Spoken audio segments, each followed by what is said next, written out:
Crónicas de la Noche. Palabras con imagen. El análisis de los acontecimientos que influyen en nuestra vida con el periodista Francisco Durán Rosillo.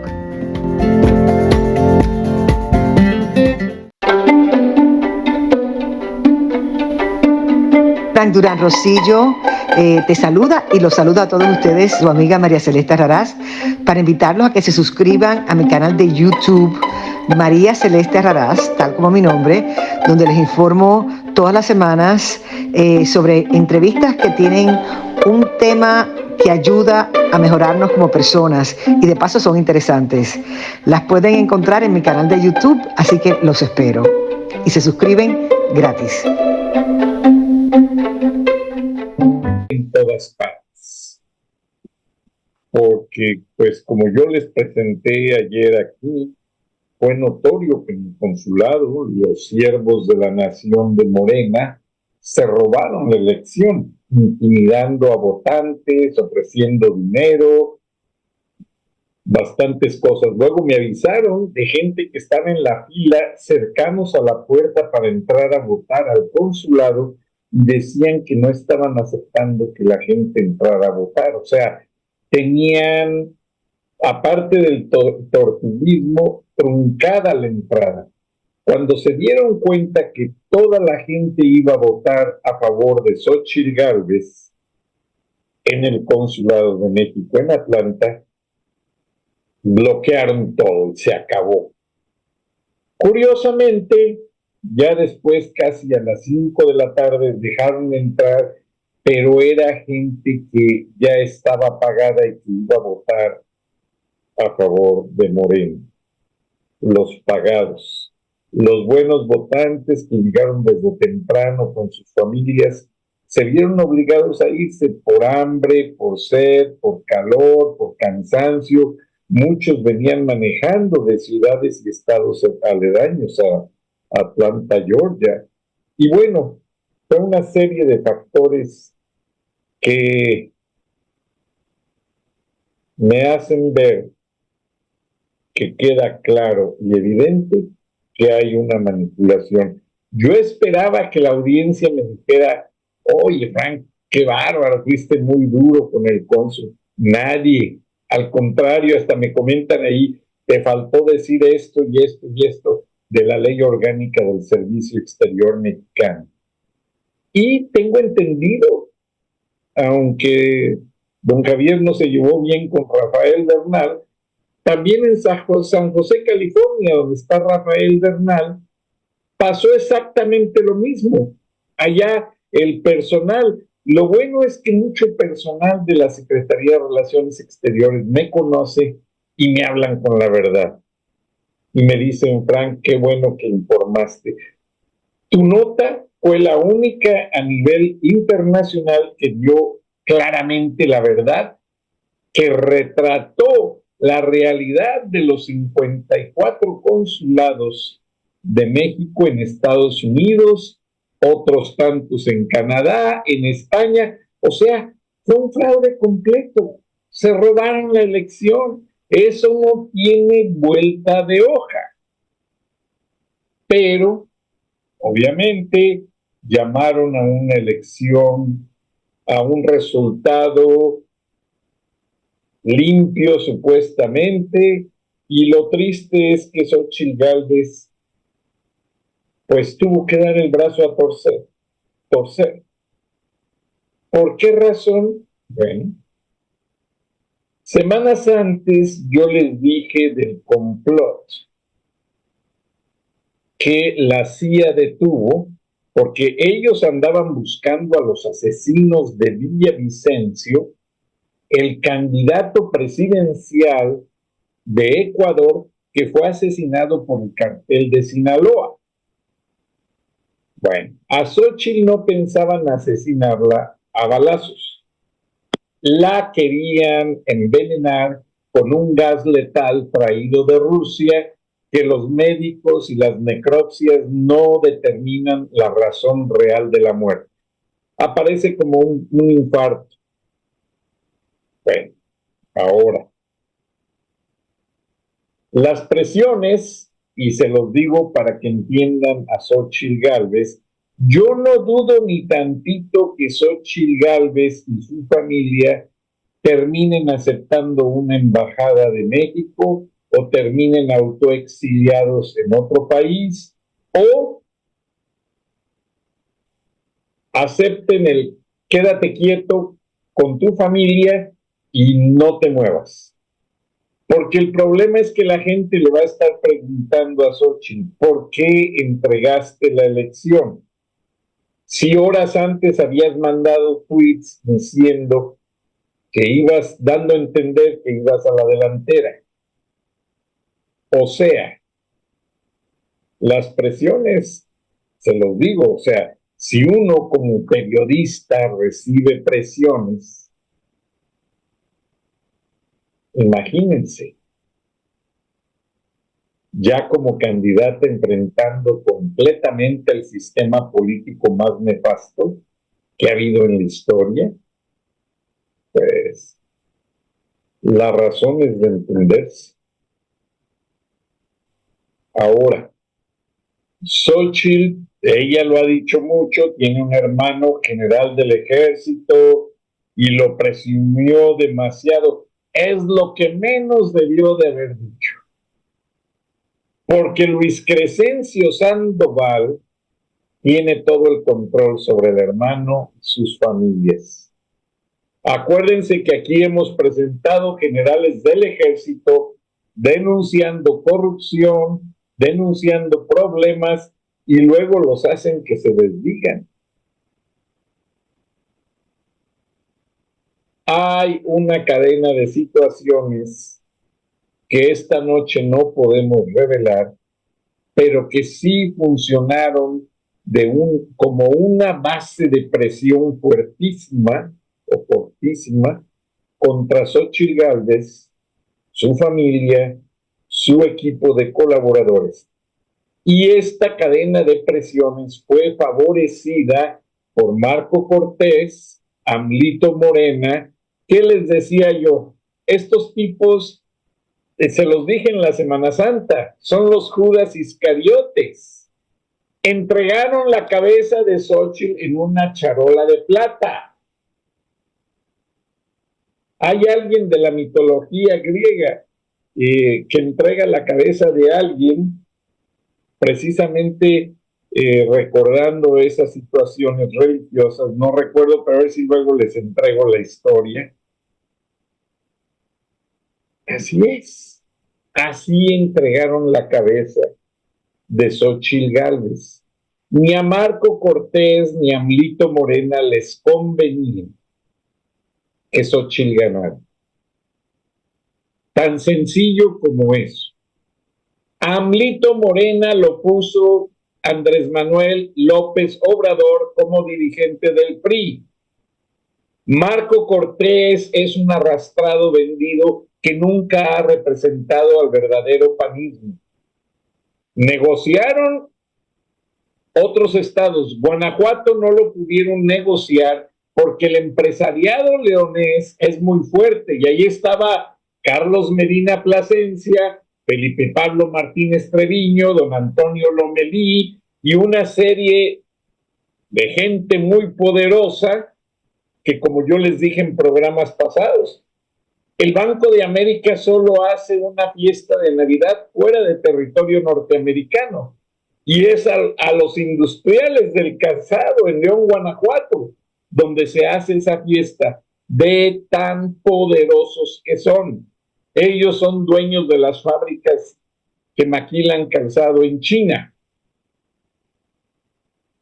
O sea, con eso nos damos una idea.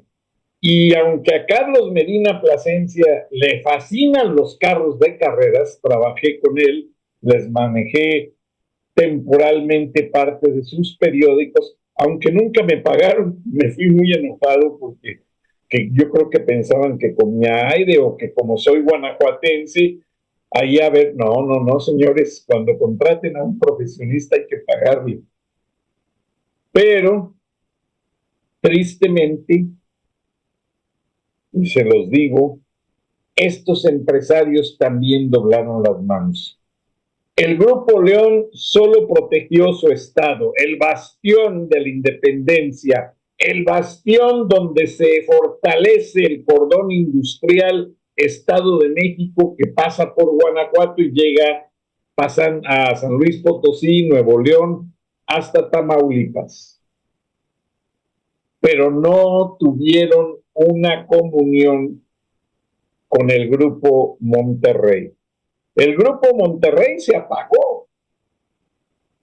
Y yo les digo, no lo justifico, pero mucho tuvo que ver que Gilberto Lozano aventó la toalla y se cambió de bando cuando vio que el Grupo Monterrey, después del plantón de las casas de campaña en la plancha del Zócalo, vio que los empresarios no apoyaron, se fue. Yo le mandé uno o dos de mis libros a un empresario del grupo de los 10. Le mandé unos a él, de mi autoría, le dije, oye, de pasada, por favor, ya que andas acá en Estados Unidos, no sería problema si le das a Gilberto Lozano. Se los dio.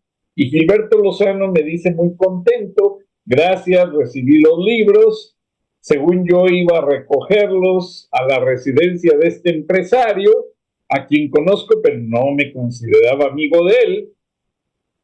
Y llegué 5 minutos y nos pasamos 4 horas platicando. Y dije yo, qué bueno que esto sirvió de apoyo para que creciera esa situación. Pero al rato el mismo Gilberto Lozano me dice, bueno, dándome a entender, cuando él trató de hacer ese grupo de 10 empresarios para postularlos en una elección primaria de Frena como candidatos a la presidencia de México y que ninguno aceptó, y no era por el hecho de correlacionarse con Frena, era por el hecho de que ya los empresarios ya estaban amenazados. Y es que el gobierno de Morena, según me informan, utiliza amenazas a nivel fiscal, a nivel cambiario, a nivel impuestos, a nivel de muchas cosas que importan estos empresarios y sus familias de Estados Unidos, a nivel pasaportes, a nivel visas, o sea, los bloquean. Yo recuerdo cuando trabajé en el periódico El Norte de Monterrey, el padre del Grupo Reforma, Ramón Alberto, el güerito Rodolfo Junco de la Vega, el mismo Alejandro, no, a la Secretaría de Relaciones Exteriores no me la tocan, nadie. ¿Por qué? Porque ellos no querían que les fueran a negar el pasaporte cuando necesitaban venir a Estados Unidos. Rodolfito a las carreras de NASCAR que le fascinan, Alejandro pues a su casa, a San Antonio, pasarla bien con su familia, Ramón pues venía de shopping y todo, pero hasta ahí la cosa, o iban a la Isla del Padre, etcétera, etcétera.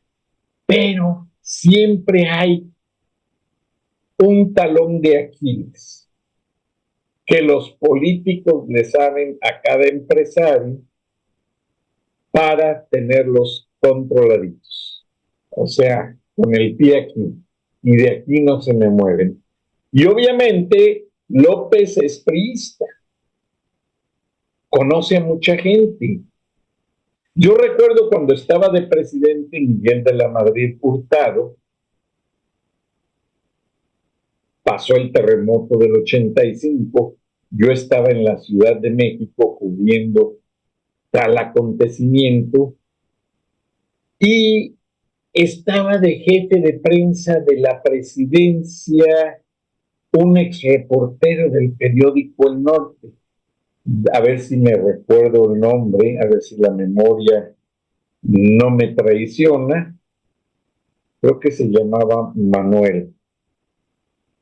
Y este señor me protegía mucho. Hasta le dijo al presidente en una ocasión, mira, así como lo ves él, cubriendo las notas, así andaba yo para el mismo periódico, el periódico El Norte. Y básicamente pues se fueron a reír, yo saludé al presidente, ya nos habíamos saludado en un informe de gobierno en Guanajuato, y bueno, platicamos así rápidamente, semi en privado, y ya yo seguí cubriendo mi nota. Pero así fue. Déjenme y lo googleo porque no me acordé. Secretario de prensa de Miguel de la Madrid, que incluso fue uno de los fundadores del periódico 1+1. Y hubo varios antecedentes. Me invitaron a ser accionista de la jornada. Las acciones costaban 500 pesos de aquella época. Y bueno, muchas cosas. A ver, y siento que tengo el nombre aquí en tip of my mouth.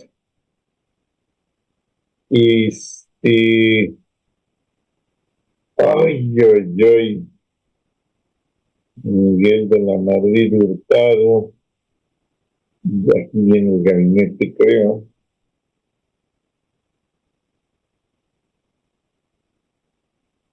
¿Cómo me da coraje cuando olvido algún nombre? Porque incluso hasta lo entrevisté en una ocasión y publiqué la entrevista. Aquí está el gabinete. A ver si sale. Ay.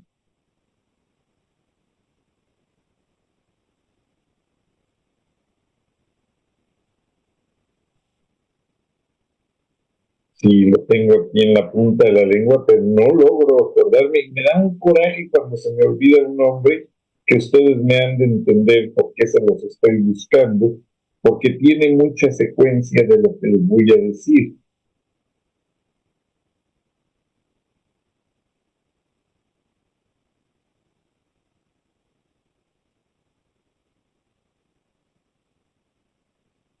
No lo tiene aquí mencionado, pero este secretario de prensa tuvo mucho que ver con el proyecto ansiado que tenía Alejandro Junco de lanzar el periódico Reforma en la Ciudad de México. Manuel Alonso, si no me equivoco, así se llamaba el personaje. Y Manuel Alonso tenía un amigo cercano a Carlos Salinas. Y fue él quien le dijo, oye, coméntale a Carlos Salinas, que va a ser el siguiente, que la familia Junco quiere lanzar un periódico en la Ciudad de México. Y ahí se concatenaron todo el grupo de intereses. Por eso quiero leer el libro de Ramón Alberto, porque Ramón Alberto Garza fue cercanamente el nexo para saber muy de cerca todo lo que pasaba en el sexenio salinista. De hecho, había una reportera del semanario Inserto del periódico El Norte, Sierra Madre, que después fue hasta senadora. Ella trabajaba en la delegación de la Secretaría de Programación y Presupuesto en Monterrey. Esta chica después se hizo senadora, pero ella siempre fue el nexo de avisarle a Ramón constante y sonante todo lo que pasaba alrededor de Salinas. Marcela, no voy a decir su apellido, porque es una gran chica y ella se ha ganado con esfuerzo los puestos en la política. Es una chica exatec, muy bien parecida, muy buena persona. Y es inteligente la mujer, se sabía mover. Y Ramón, pues, obviamente aprovechaba todo aquel que le sirve a Ramón, lo mantiene de contacto.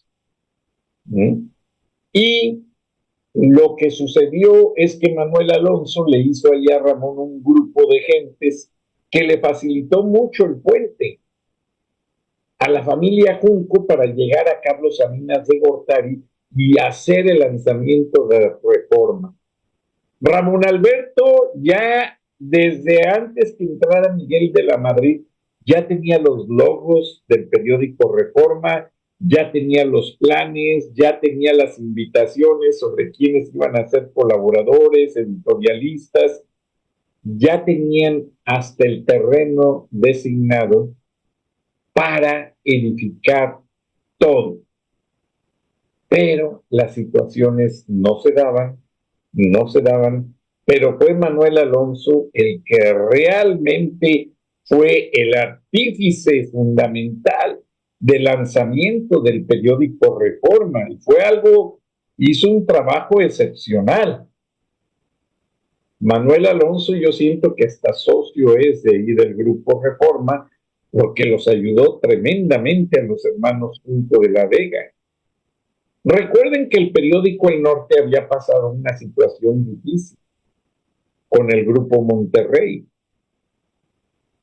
que hasta habían tratado de cerrarlo, demandas con la cervecería. No se crean, fueron una serie de situaciones que posteriormente iremos descifrando, pero que tienen mucho que ver con lo que está pasando actualmente en la política de México, porque Luis Echeverría les mandó a los empresarios regiomontanos que no se callaban la boca la Liga Comunista 23 de septiembre, que cometió secuestros, asesinó a don Eugenio Garza Sada, hicieron desmane y medio, secuestraron a los hijos del entonces gobernador Luis Marcelino Farías, que viajaban en un avión de Mexicana a la Ciudad de México. Bueno, una serie de cosas tremendas. Germán Segovia Escobedo, quien fuera novio y esposo de quien fue la directora de Derechos Humanos en la administración de López Obrador. Germán Segovia había sido guerrillero con el hijo de doña Rosario, Jesús Piedra Ibarra. Germán Segovia siempre fue inseparable de Jesús. Curiosamente, el día que lo secuestraron, no le tocó estar allí a Jesús. Lo secuestraron, Germán Segovia se salvó, porque Germán Segovia era el novio de la hermana de Jesús Piedra Ibarra, de esta Rosario Piedra Junior, por así decirlo. Pero a mí me tocó platicar, un joven reportero, en aisladas ocasiones con Germán Segovia Escobedo, un personaje muy intelectual, muy bien parecido, hablaba idiomas. Su padre, un pastor luterano de la iglesia luterana que está allí en la Alameda de Monterrey. Yo fui al sepelio, muy privado, yo me quedé en una de las partes de atrás, porque allí estaba doña Rosario, que me conocía muy bien, y yo no quería que Gobernación me identificara como amigo de él. Pero agentes de Gobernación, después de que secuestraron a Jesús Piedra Ibarra y pasaron todos los problemas con la guerrilla, Gobernación se hizo cargo de... Ellos lo hicieron y ellos deshicieron a este grupo de la guerrilla comunista 23 de septiembre.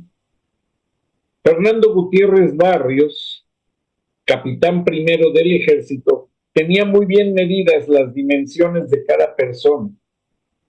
Pues se los digo, pues es el abuelo del esposo de una prima mía. Entonces les puedo hablar con propiedad. Fernando Gutiérrez Barrios fue calculando todo. El día que era necesario deshacerse de estos disqueguerrilleros, se deshizo. Pero Germán Segovia llegó a decirme que habría un mensajero que les llevaba recursos cuando los asaltos bancarios no les daban resultado, y ese mensajero era el tabasqueño, y era Andrés Manuel López Obrador. Andrés Manuel fue muy cercano a los trabajos sucios de Luis Echeverría. No en vano, todo el apoyo al socialismo del siglo XXI, etcétera, etcétera. Entonces Germán Segovia Escobedo sabía demasiado, tanto que terminó suicidándose una noche del 24 de diciembre de 1984, por ahí no recuerdo bien la fecha. A todos agarró de sorpresa ese suicidio. Germán Segovia, casado con la hija de doña Rosario, sabía demasiado de la política de México y curiosamente de Andrés Manuel López Obrador. Fernando Gutiérrez Barrios no le tenía confianza a Andrés Manuel López Obrador, porque era un porro malo. La característica de los porros del Poli y de la UNAM era que eran tipos inteligentes. Se aprendían las clases de memoria, sí estudiaban, y aparte eran tipos muy fuertes y manejaban ahí los grupos de choque. Yo recuerdo en la Universidad de Nuevo León había dos porros excelentes. Los hermanos Gamboa, los dos eran agentes del Ministerio Público. Castillo Gamboa, eran unos porros de aquellos, controlaban las cosas en la UNAM para don Alfonso Martínez Domínguez de una manera tremenda. Yo era estudiante y en una ocasión fui a cubrir una nota y de repente estaban ahí los guaruras de Polo del Real, un abogado gangsteril muy amigo de Rodolfo Junco de la Vega, y estaban los licenciados Castillo Gamboa, no me acuerdo los primeros nombres, ambos agentes del Ministerio Público. Y me dice el jefe de guaruras de Polo del Real: jovencito, vete de aquí porque estamos haciendo un trabajo y solamente los ministerios públicos van a saber. No, pues Dios mío, me estaban metiendo una golpiza como a 10 hombres y me sacaron, me quitaron los rollos, no pude hablar nada ni nada. Ya después encontraron a los tipos por allá descuartizados. Ajustes de cuentas, siempre los ha habido. Y el gobierno también los hace. ¿Y por qué menciono todo este tipo de cosas? Pues porque es el equipo de Andrés Manuel. Andrés Manuel lo que no arregla en la mañanera, lo arregla por el lado sucio. Por eso Xóchitl Gálvez, ¡pum!, de repente en segundos se retiró. ¿Qué hermano general ni qué hermano general? Reconoció el triunfo de Claudia Sheinbaum, la primera mujer presidenta. Y ahí ya se van sacando todas las cosas. Ahora vean la lógica de la línea del tiempo. López deja de hacer mañaneras después de la elección hasta que salga de la presidencia. Claro, no le convenía. A estas alturas del baile tendría que estar contestando pues las quejas de la gente, los manipuleos en los consulados, y pues si la elección fuera impugnada, todos los días le estarían diciendo: fue inteligente, y toda la mañanera, quien pregunte, pues se va a chupar el dedo, porque ya López ya no. López hablaba en la mañanera cuando le convenía. Ahora López va a ser una imagen de relaciones públicas. Nunca gobernó, nunca hizo nada por el país. Lo saqueó, lo rateó, pero López, así como manejaba a esos porros y a esos pistoleros de Polo del Real, ahora maneja los narcos. Y los narcos van a ir a cobrar el trabajo sucio con empresarios de Monterrey, empresarios de Toluca, empresarios del Grupo León. Así es López, y lo van a disfrazar de accidente, como en la muerte del Maquío, que fue Fernando Gutiérrez Barrios quien lo mandó matar. Fernando Gutiérrez Barrios le perdonó la vida a Fidel Castro bajo la consigna, cuando fue por las armas a Texas, que el presidente John Fitzgerald Kennedy no quiso recibir a Fidel Castro para que lo apoyaran en la revolución cubana. Por eso se hizo después la crisis de los misiles. Pero ya Kennedy ya sabía qué clase de fichita era Fidel Castro. Entonces, Fidel Castro se regresa de Washington por tierra con el poco dinero que tenía, cruza armas de contrabando por México, se identifica con el policía de México, Fernando Gutiérrez Barrios, pasa las armas y Gutiérrez Barrios, en lugar de detenerlo, lo ayuda. Y hasta le regalan un lanchón viejo allí en Veracruz para que cruce el Golfo y llegue a Cuba con sus armas. Ya que lo logró, se hace la revolución, la historia que ustedes conocen. ¡Socialismo, muerte! Pues sí, tremendo el socialismo, muerte. Les funciona. Fernando Gutiérrez Barrios agarra y cada que veía un problema que se le salía o se le iba a salir de las manos, agarraba a los líderes a Cuba. En Cuba ya llegaban allá con Fidel a trabajar a campos de concentración y ya que los tenían cansaditos, al paredón para fusilamiento. ¿Quién sabía? Nadie. Los cuerpos los tiraban en una parte del océano entre Puerto Rico y República Dominicana, donde hay mucho tiburón. Los tiburones se los almorzaban. Y así por decenas de años se estuvo viendo la desaparición de líderes. Y Fernando Gutiérrez Barrios fue funcionario favorito. Fernando Gutiérrez Barrios dejó el ejército para irse a la política y tuvo grandes cargos y fue un estratega, obviamente militar, sabía de armas, sabía de estrategia, capitán primero de caballería. Muchos políticos lo querían tener en su equipo. ¿Y qué sucede? Secretario de Gobernación, hasta gobernador de Veracruz, y lugar donde estaba Gutiérrez Barrios, los niños podían jugar en las calles.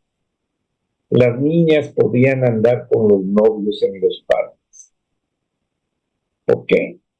Porque Gutiérrez Barrios no lo decía, pero era como Fidel. A ver, ese no es hijo de la revolución, levántenlo y me lo llevan al paredón.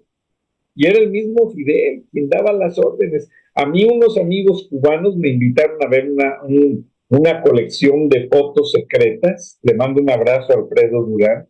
Nos decimos primos, aunque no lo somos. Y Fidel Castro se fascinaba yendo al paredón a dar la orden de fusilamiento.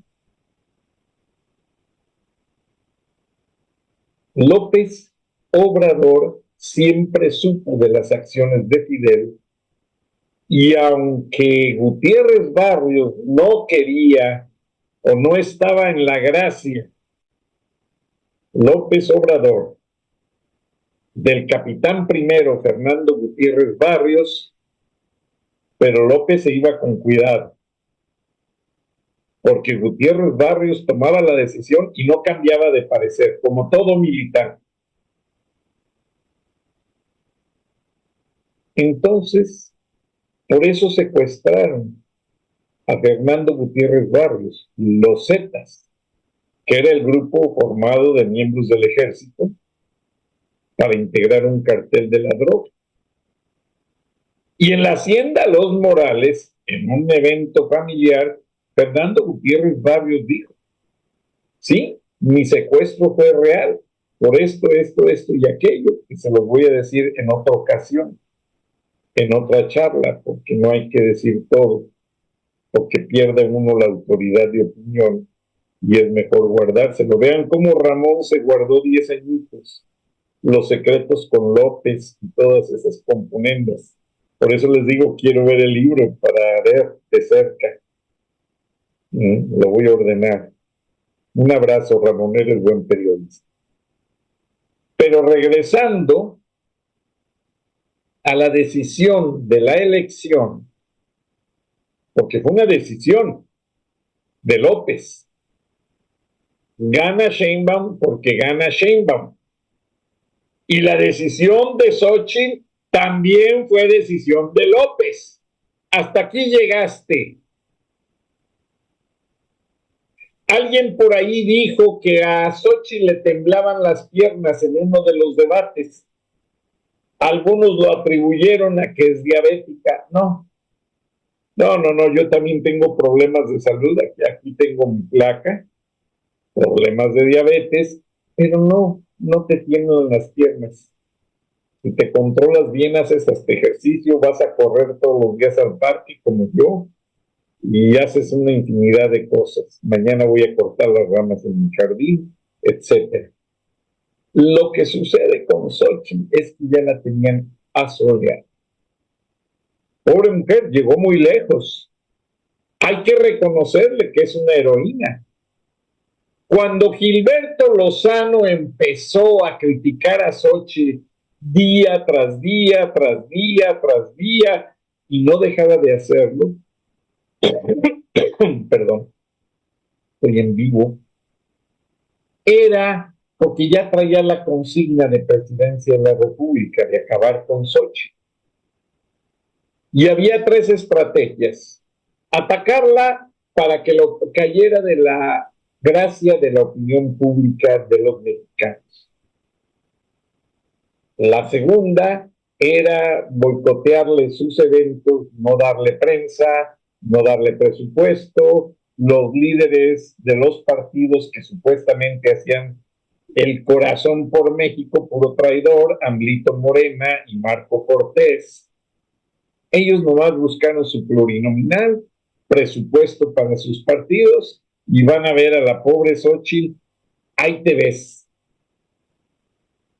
Y en menos de lo que canta un gallo, la van a borrar del mapa y ni siquiera esta pobre mujer va a recuperar lo que gastó, porque metió dinero de su bolsillo. No le daban, no le ayudaban.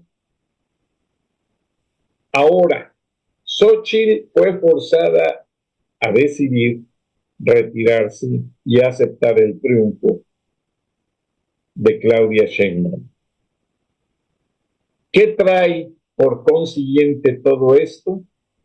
Recuerden, yo se los dije, López no quería a Xochitl Gálvez que llegara al día de la elección. La quería muerta o muda. Esos fueron los términos. Ahora Xochitl Gálvez llegó hasta el final. Ella sabe que técnicamente ganó la elección. López lo sabe también, pero la van a mandar lejos. A una embajada de esas embajadas como cuando mandaron al otro lado del mundo a un expresidente para que no hablara. Y así es.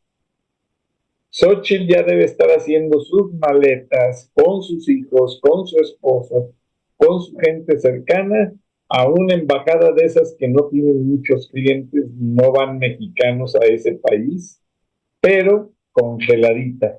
Y el agregado militar se encarga de que no salga, no hable con nadie, y ahí te quedas.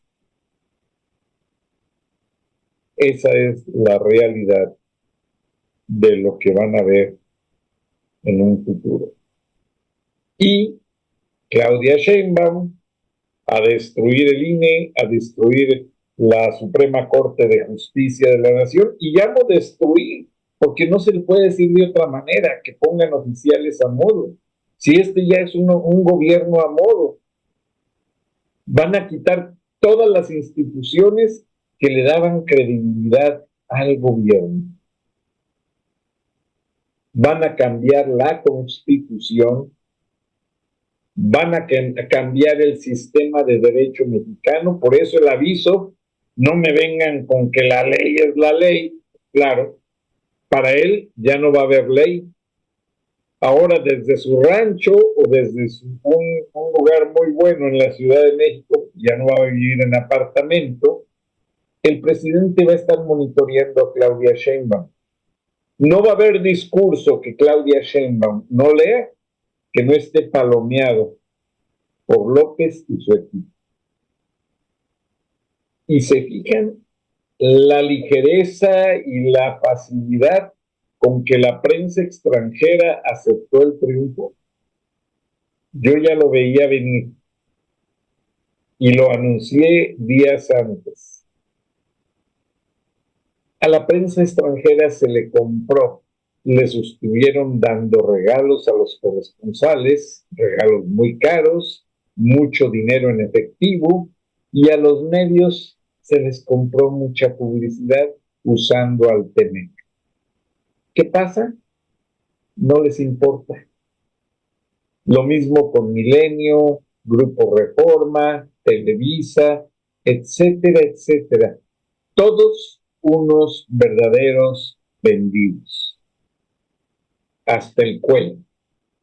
Sí, se acabó la democracia, pero se llenaron las cuentas bancarias de los dueños de los medios de comunicación.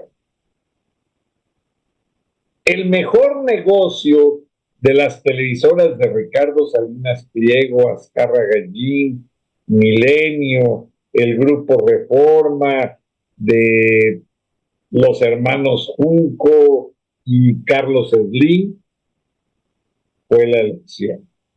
Ahí está el negocio de su vida.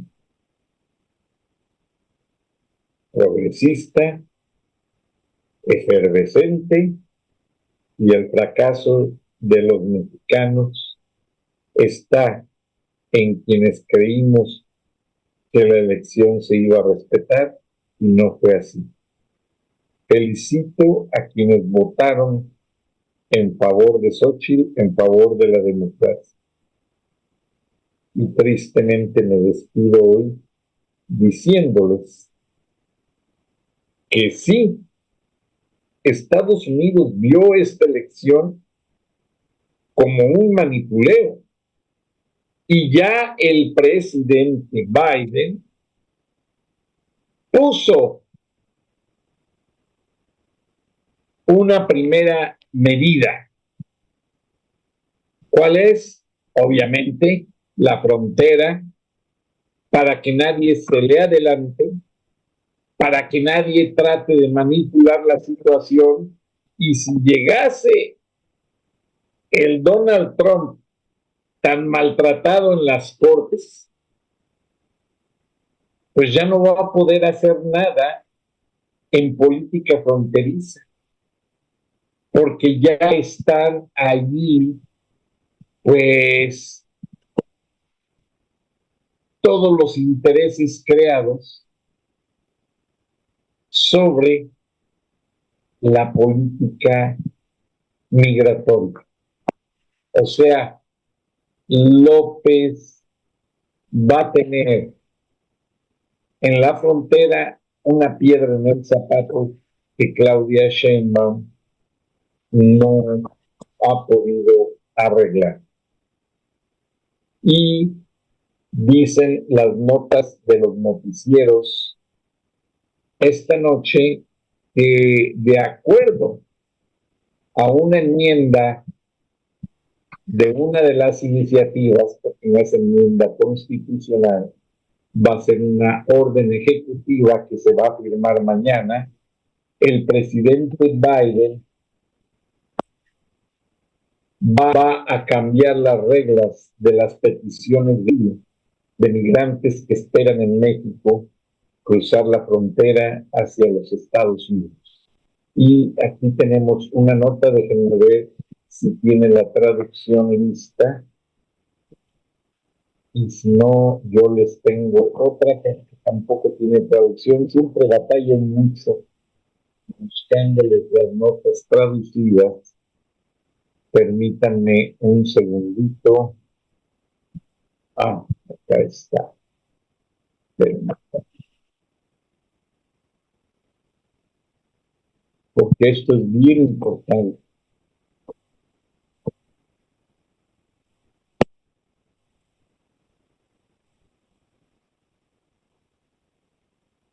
Ay, se me perdió el texto, no,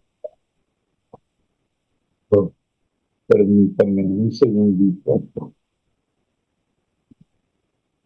Es que muchas veces te llega tanta información y quiero usar la del periódico digital de TIR, porque tiene un contexto muy claro, muy definido en cuanto a su política informativa. No te cambian las cosas, entonces me gusta mucho este periódico.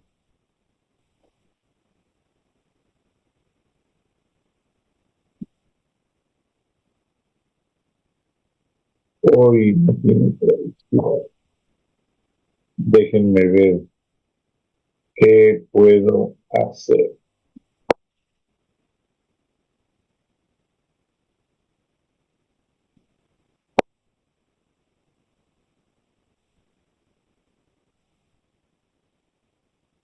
Bueno, ahí voy a tratar de traducírselo. Me perdonan porque las hago a capela, entonces sí es muy difícil tenerles todo exacto. Y pues en ocasiones se batalla, pero vamos a ver si funciona. Aquí está ya. El periódico de Hill es uno de los más acreditados en Washington. Bueno,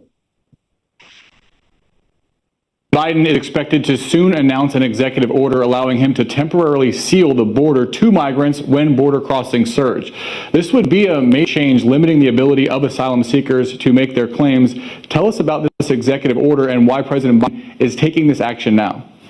Yeah, so President Biden is issued this executive order on Tuesday, and it comes, look, it's sort of, I mean, it's sort of twofold. A, it comes after Congress twice failed to do something about the situation at the southern border. You'll remember a bipartisan group of senators rolled out that border deal back in February that actually included some of the provisions that are reported to be in the executive order. But Republicans quickly shot that down, essentially arguing that now with that, either it was too little, too late, but really some Republicans not wanting to hand President Biden a decisive win in election year because immigration has been a key issue this campaign. And that brings me to my second point. Why now is because poll after poll, we have seen that the border and immigration are a top concern to voters in the lead up to November. Now, Republicans have really had upper hand on this issue, have had their messaging honed in, not much for Democrats. So President Biden clearly trying to make a play here on the issue of immigration and the border because he sees how important it is to voters. Now, whether or not it'll be successful, that remains to be seen, but it's been a real problem for the president, and it became clear that he has to do something about it, both politically, really, especially politically. Bueno, como vieron el periódico de Hill, inspirado en Capitol Hill, informa pues que se viene una política fronteriza agresiva para reducir los cruces fronterizos de parte de migrantes indocumentados. Pero todo esto tiene una lógica en la línea del tiempo. Biden sabe que de alguna manera u otra va a tener un debate con Donald Trump. Un Donald Trump golpeado en las cortes, pero que no pierde la fuerza, no pierde el prestigio de ser un presidente luchador, de ser un presidente que sí ha resuelto los problemas fronterizos y que viene determinado a parar a los carteles, la inmigración indocumentada y la corrupción del gobierno mexicano. Entonces, Donald Trump ahí quiere maquillar un poquito la cosa, felicitó a Claudia Sheinbaum, puso al Pentágono en la frontera para detener a los migrantes ya no los están dejando pasar como antes. Alejandro Mayorkas hasta parecía que trabajaba para los carteles de la droga. ¡Qué bárbaro! Dejaban pasar narcos y gente, yo los veía en las calles. Es más, ayer vi en las líneas de la votación gente que tengo entendido que trabaja para los carteles. Y me quedé muy indignado, porque todo hacía sentido, la manipulación de los sicarios de la nación, las señoras con las camisetas de la Santa Muerte y que tienen el nombre de López Obrador. No, una cosa sucia y terrible que no quiero ni recordar. Todavía no se me quita la frustración, todavía me siento frustrado y como que siento que fue una pesadilla, me cuesta aceptar este cambio que va a acabar de deteriorar a México. Si López le hizo daño al país, Claudia Sheinbaum lo va a entregar a Rusia y China, y entonces sí, Estados Unidos, agárrense, porque a los mexicanos pues ya nos quitaron todo, pero Estados Unidos el día que vea al Kremlin al lado de su frontera, con los misiles Satam, esos que tiene Vladimir Putin, lanzándose desde Sonora, ahí sí, agárrense, porque se va a poner duro. Y así como les dije que se venía un plan para controlar la frontera, y ya vieron la nota, y sucedió, se viene lo de Sonora, estados como Nuevo León, donde entran las tropas rusas directamente, que también se los dije con un video, gracias a la colaboración del señor Gerardo Sánchez Galván, líder independentista de Nicaragua. Se vienen cosas mucho más difíciles y ahora entiendo por qué Gilberto Lozano se entregó a Morena y dijo, sálvese quien pueda. Pues sí, él prefirió vender el movimiento. Me dicen gente de la inteligencia que les dio a la gente de Morena hasta copias de las credenciales del lector de todos los miembros de Frena. O sea, la situación estuvo a grado tal que fue de lo más nefasto lo que hizo este señor de sálvese quien pueda, junto con su gente de confianza. Pero yo creo en la justicia divina y esa gente lo va a pagar caro. Y si el gobierno morenista pagó mucho dinero en sobornos para exigir a la gente que votaran por ellos, aunque Morena perdure en el poder, no va a perdurar en la aceptación de los ciudadanos mexicanos que repudian completamente esta dictadura. Pero creamos en Jesucristo, en la Virgen de Guadalupe, y ellos nos van a librar. Lo que los hombres no pudieron hacer, lo va a hacer Cristo Jesús y la Santísima Virgen. Vean los videos. Buenas noches, buenos días. Nos vemos y nos escuchamos mañana. Y no pierdan su fe. Es lo último que hay que perder. Vamos a ganar. Vamos a seguir luchando. No hay que dejarnos. Morena son un grupo de espantapendejos comuniados. Gracias. Frank Durán Rosillo te saluda y los saluda a todos ustedes, su amiga María Celeste Raraz, para invitarlos a que se suscriban a mi canal de YouTube, María Celeste Raraz, tal como mi nombre, donde les informo todas las semanas sobre entrevistas que tienen un tema que ayuda a mejorarnos como personas y de paso son interesantes. Las pueden encontrar en mi canal de YouTube, así que los espero. Y se suscriben gratis.